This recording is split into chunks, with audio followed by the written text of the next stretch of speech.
Good evening and welcome to the evening news. I am Kayode Adebayo.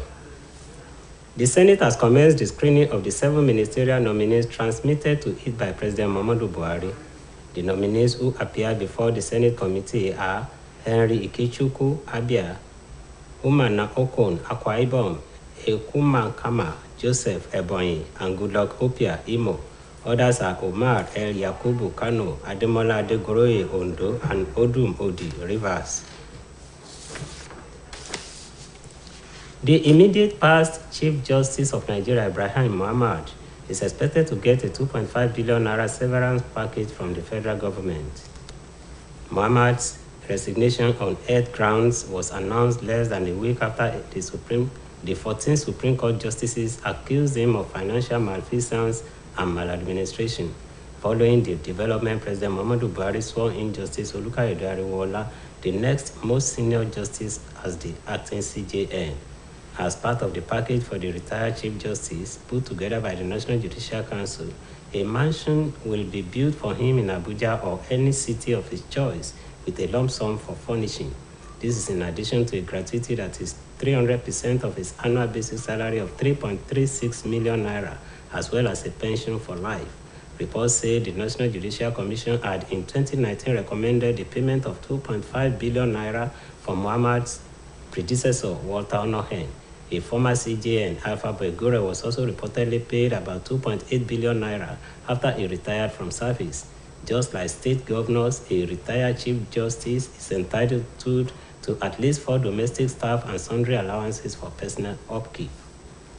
It was gathered that the former CJN will get the financial package based on the provisions of the Section 291, subsection 2 and 3AC of the 1999 Constitution, as well as Section 2 of the Pensions Rights of Judges Act. Barely 17 days to the gubernatorial election in Osun, Governor Adegboyega Oyetola has reiterated that his party, the All Progressives Congress, APC, remains the party to beat.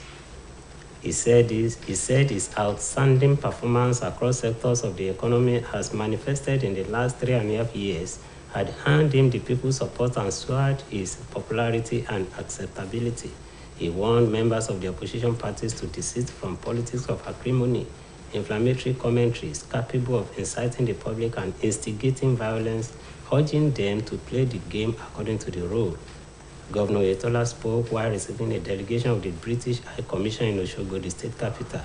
He said his administration has labored so hard to maintain the tempo of peace, which the state is known for, through the implementation of people-centered policies and programs that had impacted positively on the lives of the citizenry. While describing election as a contest that must be seen as a peaceful race by contestants, Governor Oyetola expressed displeasure over the inflammatory comments credited to the gubernatorial candidate of the main opposition party, saying such unguided tantrums could trigger violence and cause havoc on the peaceful atmosphere reigning in the state. He enjoined the local and international electoral observers, particularly the British High Commission, to watch the opposition parties closely because of the unfolding events.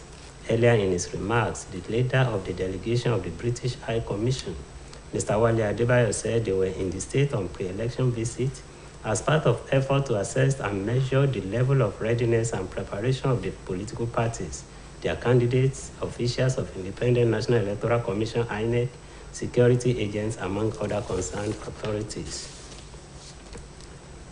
The achievements recorded in no ramifications across the state represent a signpost to the outcome of the July 16 gubernatorial election in the state of Osun.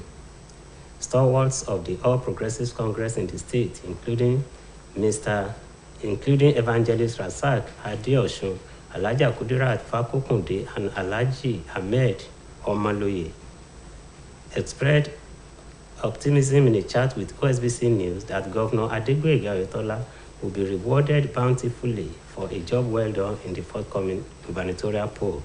They speak in tongues. And that there is nothing that they will say to campaign to the people. If you want to campaign about road, what else will you do? If you want to campaign about health, what else can I do? If you are talking of, the competence of the governor, do you have on the other side? For the success of our governor in coming election, and with the help of our people in Osun State, because everybody have seen what wonders this man has performed in Osun State, and they want him to continue performing this wonder. As you can see today now, that the people are trooping into our party, so we are going to win. The National Population Commission has said it is ready to conduct a credible population census across the country. Federal Commissioner of the NPC for Osun State, Senator Mudazir Hussain, stated this at the training workshop for field personnel on trial census for the 2023 population and housing census held in Osogbo. According to the Federal Commissioner, the 12-day training workshop for the field personnel to be engaged for the trial census will equip the Commission staff members to avoid the mistakes of the past census. He noted that the training, which holds between 11th and 30th of next month, is part of preparations for a credible census, adding that measures have been put in place to ensure a successful population census.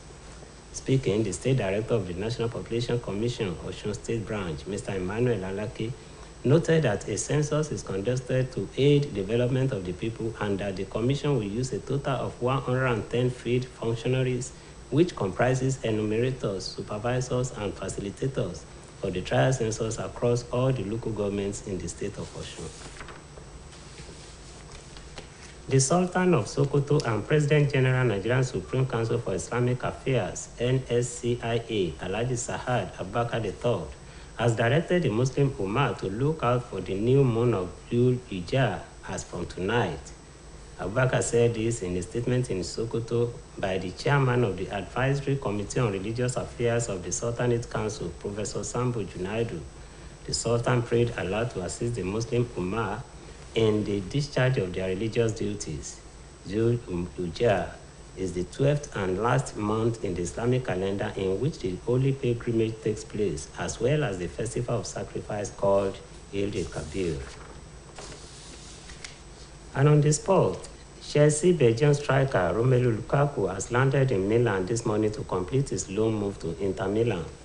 The former Manchester United striker will undergo a medical with Inter ahead of being officially announced as a new Inter player.